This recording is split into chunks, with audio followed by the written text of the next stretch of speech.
Good evening students. Last class में हम chemical bonding का ही हमारा चैप्टर चल रहा था। केमिकल बॉन्डिंग में हमने आयनिक बॉन्ड पढ़ा था, लैटिस एनर्जी पढ़ा था और उसमें एक फजांस रूल को स्टार्ट कर दिया था मैंने लास्ट क्लास। फजांस रूल क्या होता है, फजांस रूल्स को आज हम डिस्कस करेंगे।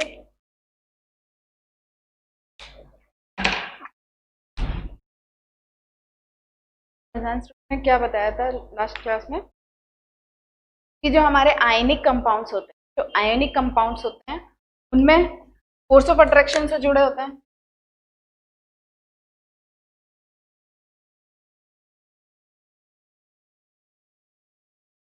के बीच में क्या है, फोर्स ऑफ अट्रैक्शन होता है। लेकिन ये तो हमारा कैटाइन हो गया, ये हमारा एनाइन हो गया। तो अनाइन के सराउंडिंग ऐसे इलेक्ट्रॉन्स होते हैं, ये न्यूक्लियस होता है, ये न्यूक्लियस है और ये हमारा एनाइन है इसलिए।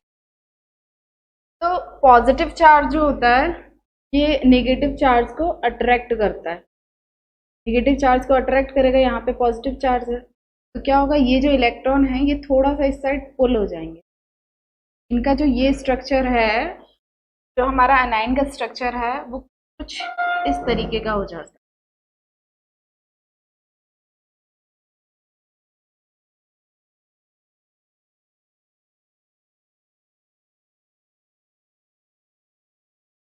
स्ट्रक्चर थोड़ा डिस्टॉर्टेड हो जाता है, डिस्टॉर्टेड स्ट्रक्चर हो जाता है। क्यों हो जाता है? पॉजिटिव चार्ज की वजह, पॉजिटिव चार्ज और एनाइन में इलेक्ट्रॉन्स की वजह से। आउटर मोस्ट इलेक्ट्रॉन्स होते हैं तो उन इलेक्ट्रॉन से positive charge force of attraction की डिस्टॉर्टेड हो जाता है।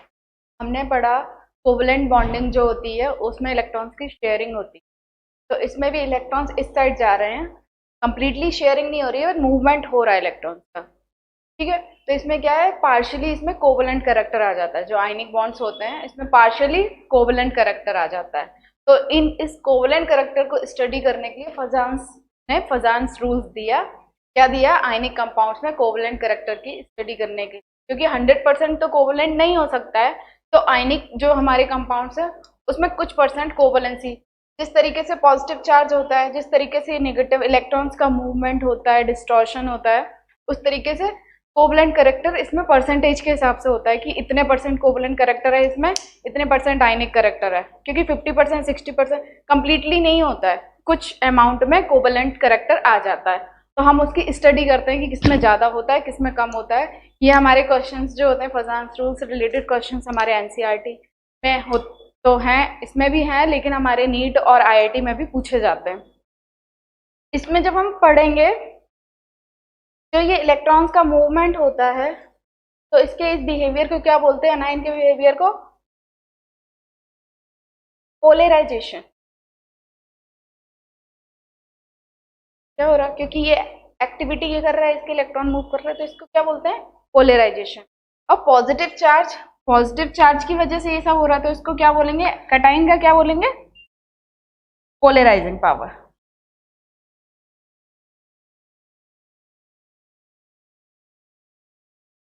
ठीक है, पोलराइजिंग पावर कैटाइन का होता है और पोलराइजेशन अनाइन का होगा। इन दोनों को हम कंबाइन फॉर्म में क्या बोलेंगे, पोलराइजेबिलिटी। ये प्रोसेस को क्या बोलेंगे, ये जो एक्टिविटी हो रही है इसको क्या बोलेंगे, पोलराइजेबिलिटी। ठीक है, अब हमें पता चल गया पोलराइजेशन क्या होता है, पोलराइजिंग पावर क्या है, पोलराइजेबिलिटी क्या है।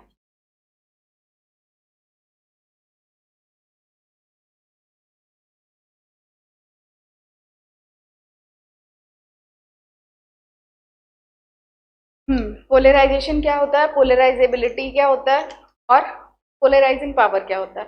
तो अभी हमें ये देखना है कि किस कंपाउंड में ज्यादा पोलराइजेशन होगा, किस कंपाउंड में कम पोलराइजेशन होगा। ठीक है, पोलराइजेबिलिटी पोलराइजेशन हमारा किस में ज्यादा होगा, किसमें कम होगा, और कौन कौन से फैक्टर्स होते हैं, कौन कौन से फैक्टर की कोई भी अगर प्रोसेस होती है तो उसमें फैक्टर्स भी होते हैं ना, कि किसकी वजह से ये इनहेंस होगा, किसकी वजह से ये रिटार्ड होगा, किसकी वजह से क्या, मतलब फैक्टर्स जो होते हैं उनको हम स्टडी करेंगे कि हमारा कोवलेंट करेक्टर कैसे कैसे बढ़ता है, कैसे कैसे कम होता है इन आयनिक कंपाउंड्स।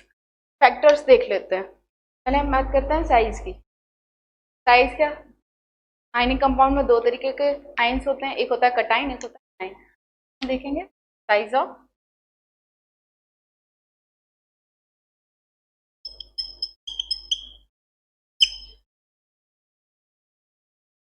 ऑफ कटाइन। अगर हम कंपैरिजन करेंगे, क्वेश्चन ऐसे आता है कि हमें 3 कंपाउंड दे दिएगा आयनिक कंपाउंड, तो हम पूछा जाएगा कि किसमें आयनिक करेक्टर ज्यादा है, किसमें कोवलेंट करेक्टर ज्यादा, बताना है। हम उनका कंपेयर ऐसे ही करेंगे ना, क्योंकि हमारे पास और कुछ है नहीं ना, और कोई कुछ कटाइन और अनाइन के अलावा तो और कुछ हमें कंपाउंड के बारे में दिया नहीं जाएगा। सिर्फ हमें इन्हीं से पता करना है कोवलेंट करेक्टर ज्यादा है, किसमें आयनिक करेक्टर ज्यादा है। और साइज की बात करें, कटाइन और साइज ऑफ कटाइन, कटाइन के अगर साइज हमारा, सपोज ऐसे एग्जांपल देखते हैं, साइज बढ़ रहा है, ये सबसे छोटा, ये इससे बड़ा, ये उससे बड़ा, ठीक है। इसमें भी +1 है, इसमें भी +1 है, इसमें। तो डेंसिटी किसकी ज्यादा होगी इन तीनों में? अगर हम देखते हैं, डेंसिटी इसकी ज्यादा होगी, इसकी इससे कम होगी, इसकी सबसे कम होगी। जिसकी डेंसिटी ज्यादा होगी वो ज्यादा अट्रैक्ट करेगा इलेक्ट्रॉन्स को, जिसकी डेंसिटी कम होगी वो कम अट्रैक्ट करेगा इलेक्ट्रॉन्स को। तो जो साइज होगा हमारा कैटाइन का, अगर साइज की बात करें, क्या होगा? पोलराइजिंग पावर जो हमारी होगी,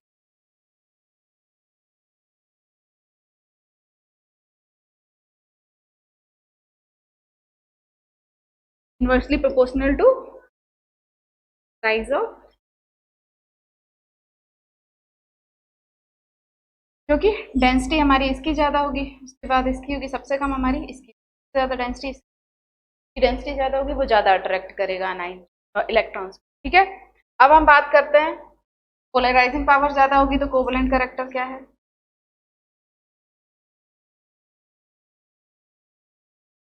कोवलेंट करेक्टर, पोलराइजिंग पावर ज्यादा होगी, ज्यादा खींचेगा, ज्यादा अट्रैक्ट करेगा इलेक्ट्रॉन, ज्यादा अट्रैक्ट हमारे भी बढ़ेगा, कोवलेंट करेक्टर भी हमारा क्या है?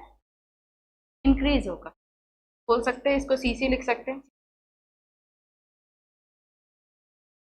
Size of.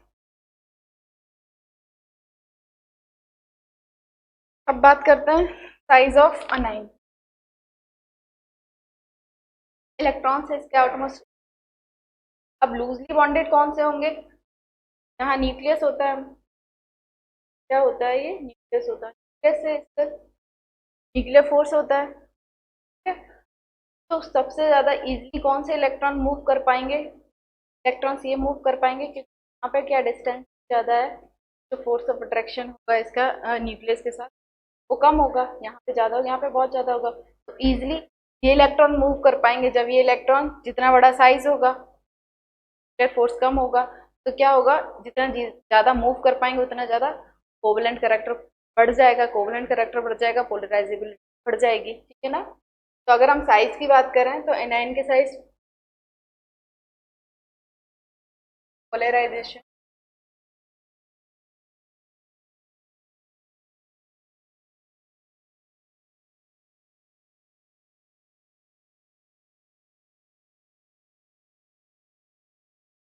Size of anion, ठीक है।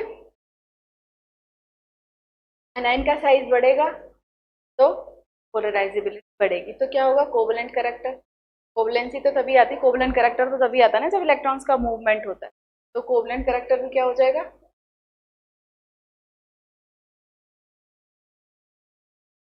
ये तो हो गई हमारी साइज की बात।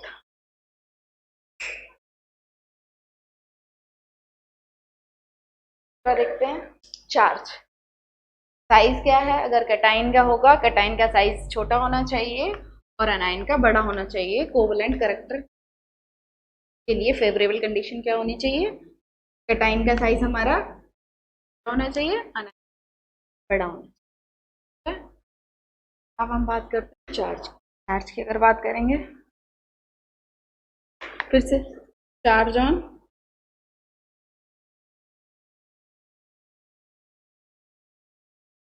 कैटाइन।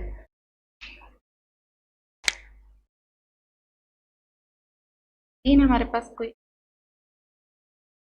+1,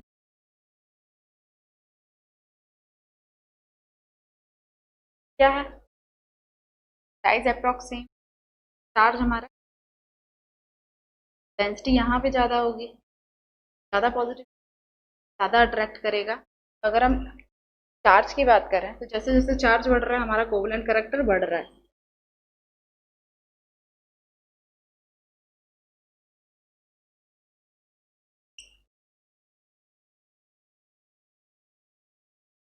अगर हमारा चार्ज बढ़ेगा, चार्ज बढ़ रहा है, कोवलेंट बढ़ रहा है, तो राइजिंग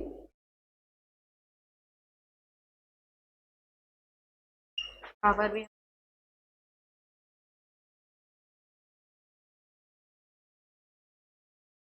बात करते हैं।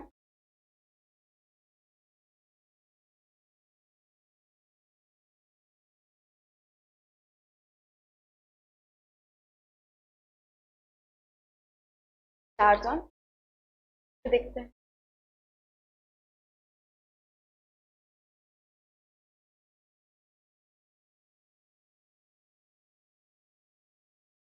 जैसे जैसे चार्ज बढ़ेगा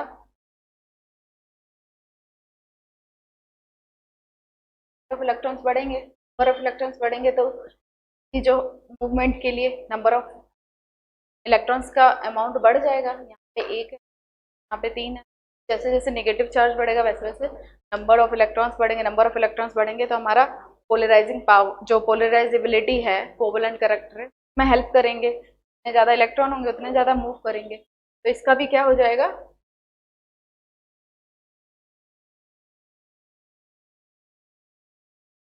पोलराइजेशन चार्ज ऑन, ठीक है। फिर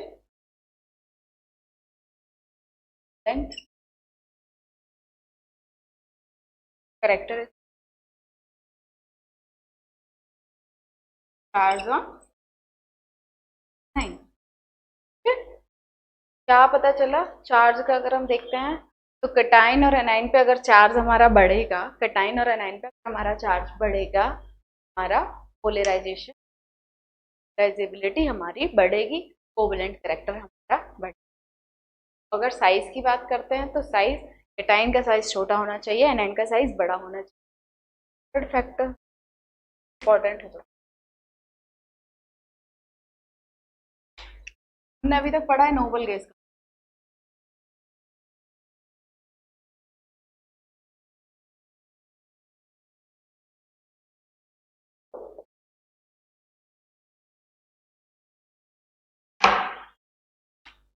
होता है।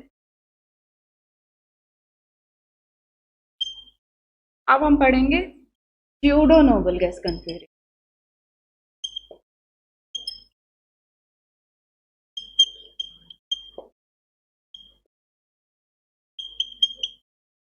स्यूडो नोबल गैस कन्फिगरेशन हमारा होता है NH2 6 दो आयंस हमारा स्यूडो नोबल गैस कन्फिगरेशन करते हैं, वो कोवलेंट करैक्टर शो करते हैं। उनका कोवलेंट करैक्टर सबसे ज्यादा होता है, राइजिंग पावर सबसे, ठीक है। देखते हैं एग्जाम्पल इसके, देखते हैं। कॉपर का क्या होता है 29, एटॉमिक नंबर 29 होता है, तो 1s2 2s2 2p6 3s2 3p6 4s1 3d10। Copper का स्यूडो नोबल गैस कॉन्फ़िगरेशन है, अगर ये हट जाता है और स्यूडो नोबल गैस कॉन्फ़िगरेशन, तो अगर हम Cu+1 का लिखेंगे 1s2 2s2 2p6 3s2 3p6 3d, now it has noble gas configuration, ठीक है, Cu+1। तो ये क्या हो गया, noble gas configuration, pseudo noble gas configuration. तो कहीं भी अगर क्वेश्चन में Cu+1 आता है तो इसकी पोलराइजिंग पावर बहुत ज्यादा होगी, ठीक है। ये इसका कोवलेंट कैरेक्टर हमारा ज्यादा होगा, ये ज्यादा कोवलेंट कैरेक्टर शो करेगा। ठीक है, अब देखते हैं जेडन। जेडन को भी देखते हैं, जेडन का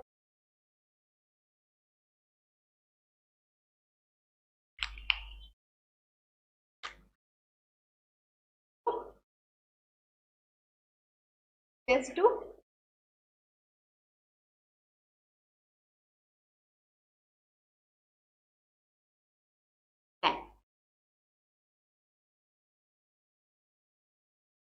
अभी इसको तो नोबल गैस बनने के लिए इसको +2 फॉर्म में अगर लिखते हैं तो देखो लग रहा है ना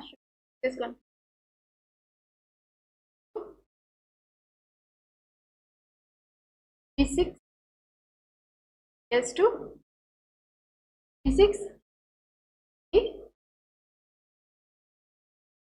तो क्या है Cu+1 Zn+2, ये दोनों क्या शो कर रहे हैं, pseudo noble gas configuration. Cu Ag Au,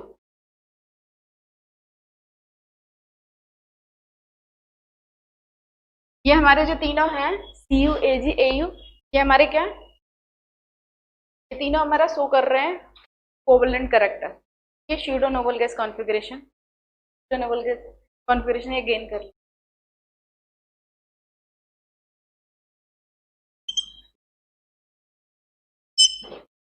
ZnCdHg, ये भी +2 की फॉर्म में स्यूडो नोबल गैस कॉन्फिगरेशन रखते हैं, ये +1 की। ये 6 हमारे ये इंपॉर्टेंट है, ये 6 आइंस हैं जो स्यूडो नोबल गैस कॉन्फिगरेशन रखते हैं और इनका कोवलेंट कैरेक्टर बहुत ज्यादा होता है।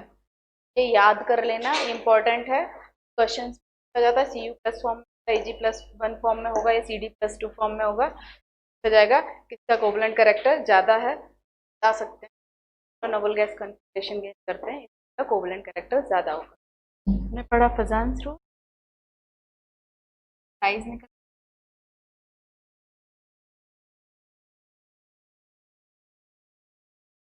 चार्ज निकल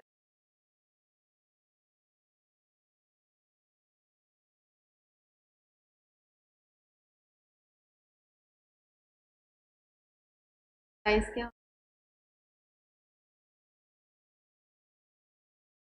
चार्ज दोनों टाइम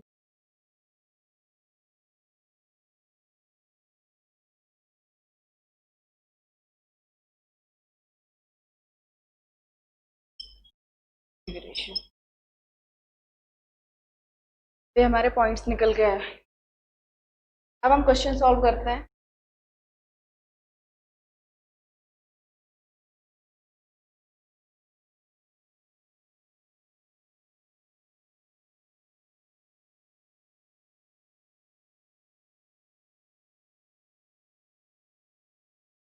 हमें बताना है, क्वेश्चन आएगा कि किसका कोवलेंट कैरेक्टर सबसे ज्यादा है, किसका कोवलेंट कैरेक्टर सबसे ज्यादा है। तो अभी हम इनका कंपैरिजन करेंगे, तो अनाइन तो Cl माइनस, कटाइन हमारा है Li+, प्लस और K+, तीन कटाइन निकल के आए हैं। इन तीनों कटाइंस में अगर हम कंपैरिजन करेंगे तो चार्ज तो बात खत्म, एनाइन का तो कॉन्सेप्ट खत्म ही हो गया, सेम अनाइन है, सेम चार्ज है, तो अब क्या है, अनाइन में तो हम कंपैरिजन नहीं कर सकते। कटाइन को देखते हैं, कटाइन में चार्ज तो तीनों में +1 तो चार्ज का कॉन्सेप्ट खत्म हो गया, कंपैरिजन रहेगा ही नहीं। अब हम देखते हैं इसका साइज क्या था, चार्ज चार्ज वाला खत्म, तो नोबल कर नहीं रहा है, और अब साइज बात रह रहा है, साइज में तो साइज इसका अनाइन का तो क्या ही देखेंगे, सेम है। केटाइन का देखते हैं LiNa के, तो ऊपर से नीचे जाने पे क्या होता है पीरियोडिक टेबल में,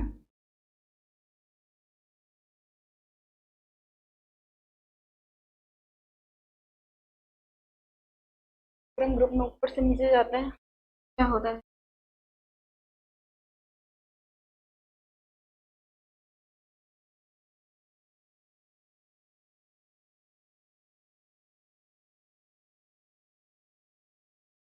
साइज सबसे, साइज क्या होगा, साइज अगर बढ़ रहा है कैटाइन का तो पोलराइजेबिलिटी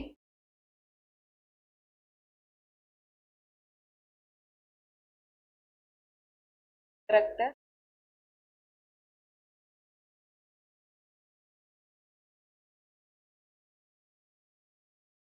साइज कम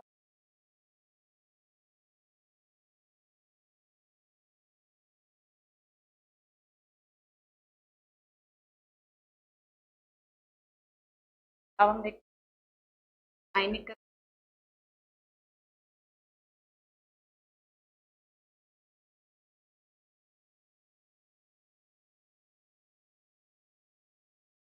अगर कोवलेंट कैरेक्टर हमारा बढ़ जाएगा तो क्या बचेगा आयनिक कैरेक्टर। अगर कोवलेंट कैरेक्टर बढ़ रहा है तो ऑब्वियसली आयनिक कैरेक्टर कम हो जाएगा। अगर आयनिक कैरेक्टर बढ़ रहा है तो ऑब्वियसली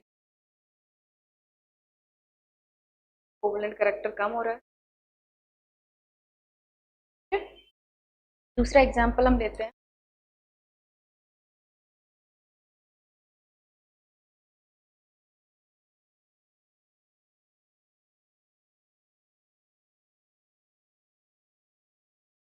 तो करेंगे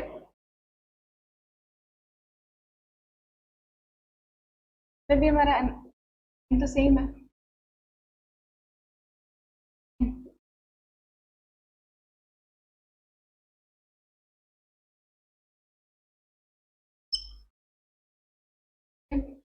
ऊपर से नीचे जाने पे साइज कैरेक्टर क्या हो जाएगा characterisation power CF2 CaCl2 CaBr2 CaI2 इन चारों में हमें बताना है कि कोवलेंट कैरेक्टर ज्यादा है। कोवलेंट कैरेक्टर किससे ज्यादा है आयनिक कैरेक्टर किससे ज्यादा है। इनमें क्या है साइन तो सेम है। बात करते हैं साइन की F minus I minus charge same. Charge का कौन बात आती है साइज की। ऊपर से नीचे जाना साइज हमारा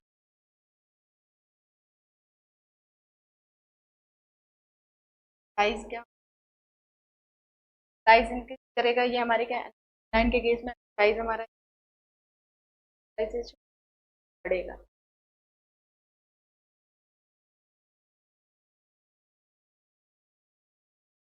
इंक्रीज करेगा आयनिक करेक्टर अगर को करेक्टर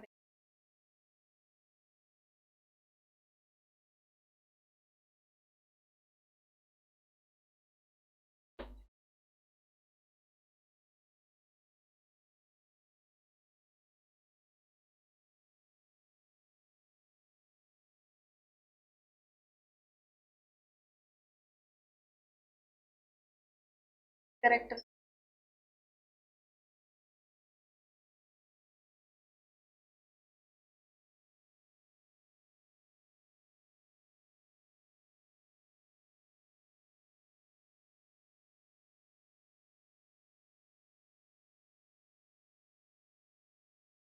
एनाइन को देखा ऊपर से नीचे जाने पे साइज इंक्रीज कर रहा है। जब हमारा साइज इंक्रीज कर रहा है पोलराइजेशन भी हमारा बढ़ जाएगा बढ़ेगा करेक्टर भी बढ़ेगा ऊपर से नीचे जाने पे। बट आयनिक कोवलेंट करेक्टर बढ़ कोवलेंट करेक्टर का सीक्वेंस हो जाएगा करेक्टर का सीक्वेंस ये हो।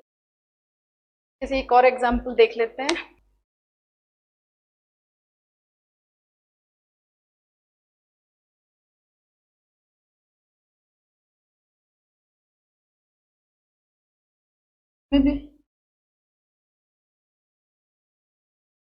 प्लस माइनस आई माइनस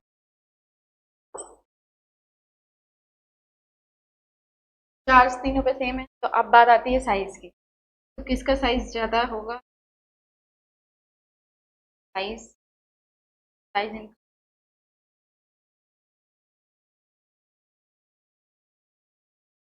इंक्रीज बढ़ेगा तो आयनिक करेक्टर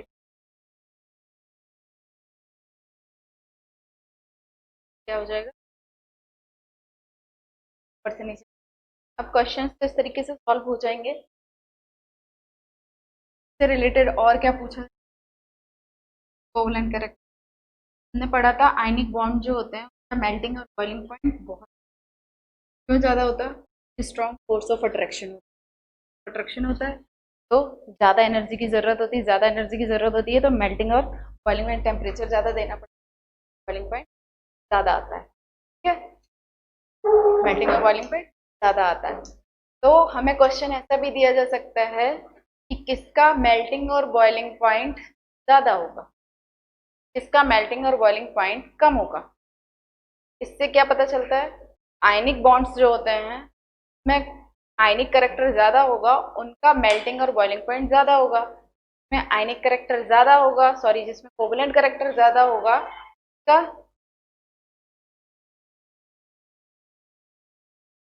आयनिक करेक्टर ज़्यादा, तो melting point and boiling point है। कोवलेंट करेक्टर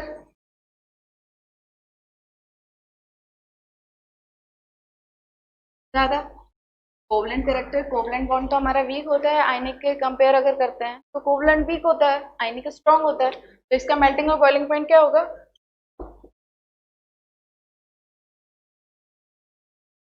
वीक होगा। क्वेश्चन ऐसे भी पूछ सकते हैं इनडायरेक्ट वे में कि किसका मेल्टिंग और बॉइलिंग पॉइंट वीक होगा, मतलब किसका कोवलेंट करेक्टर ज़्यादा होगा।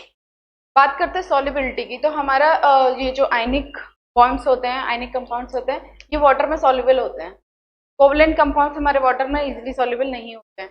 तो सॉल्युबिलिटी अगर देखी जाए एक्वस सॉल्यूशन में, तो आयनिक कंपाउंड्स की सॉल्युबिलिटी अच्छी होती है और इसकी सॉल्युबिलिटी अच्छी नहीं। तो ये भी पूछा जा सकता है कि कौन से कंपाउंड हमारे ज़्यादा सॉल्युबल है, जिसका आयनिक करेक्टर ज़्यादा होगा तो उसकी सॉल्युबिलिटी भी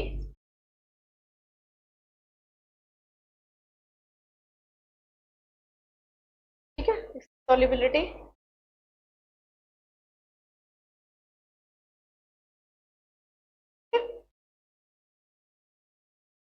that's all for today. Next class में इस टॉपिक को पूरा कंप्लीट